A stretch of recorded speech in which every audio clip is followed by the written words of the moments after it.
It's late September of the year 1066. William of Normandy lands in Sussex with an army 7,000 men strong to join the fight for the English throne. King Harold Godwinson rushes back south to London to mount a resistance against yet another invader. A few weeks later, the two armies met in the decisive encounter on the hills near Hastings, a turning point in English history.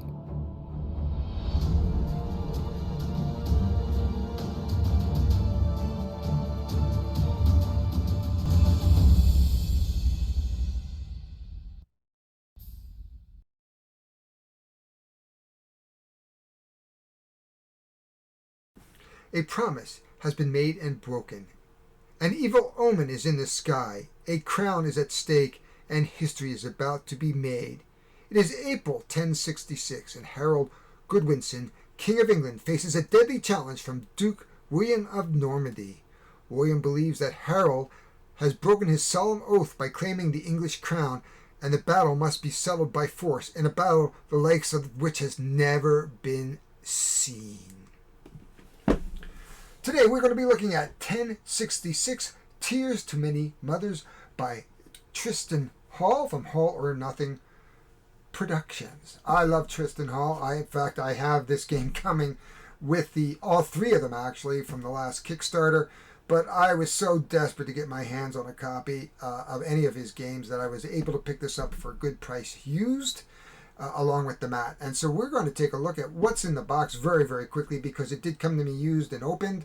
We're going to do a quick setup and we're going to jump right into play because this game is a 5-minute game in terms of a setup and tear down. I believe the play and learning how to play, it's not that complicated, but I certainly wouldn't call it a 5-5-5 game. I would sort of say this is on the heavier side of lightweight or a little bit on the lighter side of medium weight. You can be the judge of that, or maybe I will be the judge of it during our play. But without further ado, let's go down to the table, take a quick look what's in the box, and then open it up and get playing. Hi everybody, my name is Harry Jacobs and I am the North of 60 Gamer, and as you saw in the introduction, we are going to look at 1066 Tears of Too Many Mothers. I am just putting myself in the picture for now, but due to the size of this actual mat, because this mat is really nice, I'm going to take myself out of the picture so that we can really concentrate on the play itself. This game isn't too bad. It is from Tristan Hall from Hall or Nothing Productions. He does the Gloom of Kilforth series and Shadows of Kilforth, and I believe the next one is Call of Kilforth, and there might even be something else coming up. There are some secret stuff. So basically I've already taken the rules out of the box, and here they are. We are the solo rules, and we are the regular rules. So in the solo rules, you can play either as Harold Foe or William Foe, and they give you the setup. It plays similar to the regular game, except the AI takes a different turn. And then this is the rule book here. It is not a heavy set of rules, and the idea, of course, is to win the Battle of Hastings by. You can see the wedges here, and there are wedge cards. These are the forces that are sitting between the two leaders, and these are your peasants and infantry and guys with pitchforks and other things, and all the good units are behind. And so the first one to sort of break through two of the wedges is going to be the winner of the fight. So that is basically the game in a nutshell. So we're going to show you what's quickly in the box. We have, as I said, the rules. We have a deck, two decks actually. This deck we have a first player marker, of course. We've got some zeal markers. We have some might markers. We have the Norman deck, I believe, right here. This is the Norman deck, I hope. And this is the, I'm not really sure. Did I get that right? So in the blue is the Norman deck. That is Sir William Fitzroy, Duke of Normandy. There he is. That's not it, yeah.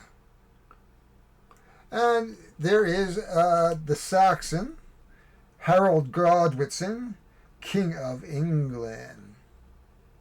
And he is the red deck.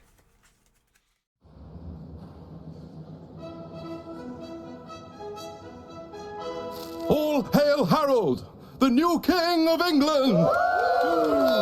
Boo! You are no king. Not this again. You are not worthy to hold that weird gold ball. It's called a Globus Cruciger, and yes, I am. King Edward had no children, so he made me his heir. He promised you the throne when he was old and dying. He promised it to me 15 years ago.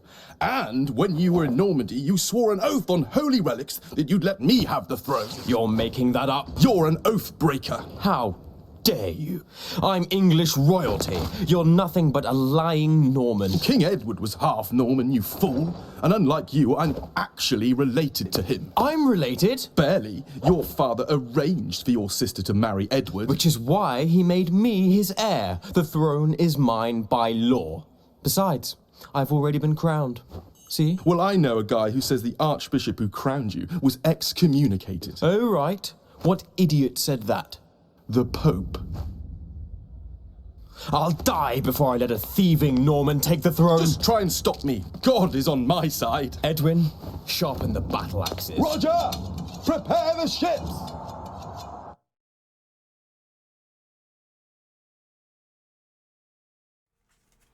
And here are those wedge cards. There they are. And we'll explain what they do along with the event cards. So part of what we're going to do is trigger these events and to get to the Battle of Hastings. There's a real advantage to getting to the Battle of Hastings first, which means you've taken all your events and you've gone through them. You've either won them and now you're sitting at the Battle of Hastings and you're waiting for the other guys to organize. If it plays well, you should be there about the same time. If things don't go your way, you might have a battle that really just is not going to be very helpful and you will die. One of the sides will die. I believe William, or I don't know my history 100%, but I think King Harold took an arrow in the eye. But we'll check that out. So without further ado, let's get down and get the setup done. And this is my take on this. This game's been around for 4 years now, so I'm not really offering anything new other than my interpretation of the play and to show you a really great game. And here we are. I have set this up, and before I take myself right out of the picture, I will show you that it comes with a handy reference. We are going to spend basically most of the game in this standard setup and turn phase. As we get to the Battle of Hastings, we will switch over and have our wedge phase rather than our objective phase. So during the objective phase, that we'll be looking to take care of the objectives. Once we get to the Battle of Hastings, we will be on the wedge phases, and we will be trying to take out one of these wedges using our zeal and might. And so the first person, of course, that takes out the wedges is going to be the winner of 2 wedges. So here we have William and Harold. They're all lined up, ready to go. Now you can start anywhere. Most players play with a house rule where they both start in the middle. They can be moved around based on their special powers, so you can move different guys around if you want. But that is basically how it goes. Over here we have the blue markers, the red markers for, of course, Harold. William has blue. These are their events. The first event for both is Halley's Comet. So at the end of the objective phase, it just gets pitched over on both of them. So it gets moved and discarded, only because it is the end. It is this omen that is going across the sky, and that is Halley's Comet. We have our decks, and there are huge decks. Now this is basically a hand management game in which you're going to use cards as your own resources, as well as some resources that go down. So you're going to have to manage your hand, manage your resources to get the armies down, to get through these events. So you're going to be taking cards out of your hand, playing events. You're going to switch out armies for stronger armies, and hopefully that you can get to the Battle of Hastings event before the opponent does. You can take out there are ways of taking out the opponent's cards using some of the events and battle guides that we're going to see. So we're going to see historical stuff come out. we are ready to go. I am playing two-handed, so I am going to play William and I am going to play Harold. I debated the solo rules, but I think it would be far more interesting to show you how this game plays with both. So this is probably going to be a number of parts, and I will probably play a few of these events, and then what we'll do is I'm going to play through it just for fun, and then what we're going to do is probably skip to the wedge phase and declare the winner at that point. So what I might do is at certain points speed this up, even though I may record the whole thing, but we'll speed up certain segments in order to get through them, and then I will let you know where that happens. But for the first one or two events, the Haley's Comet, the first one or two events, we're going to play, and then I'm going to stop. I'm going to play until I get to the next event. I'm going to show you where we are, show you what the next event is, play a few turns, turn it off again. So we're going to jump around a bit, what looks like jump around, only because I don't want to have a 3-hour video. And I don't think you want to sit there, but I want to give you a taste of everything in this game. And generally I would play solo, but I think this would be more interesting because, you know, we'll talk about both sides a little bit, and that'll give you a perspective. And the solo rules are fairly simple. Maybe we'll do a solo run through at another point. So let's get to it. I'm going to take myself out of the picture, so we're going to be dependent right there.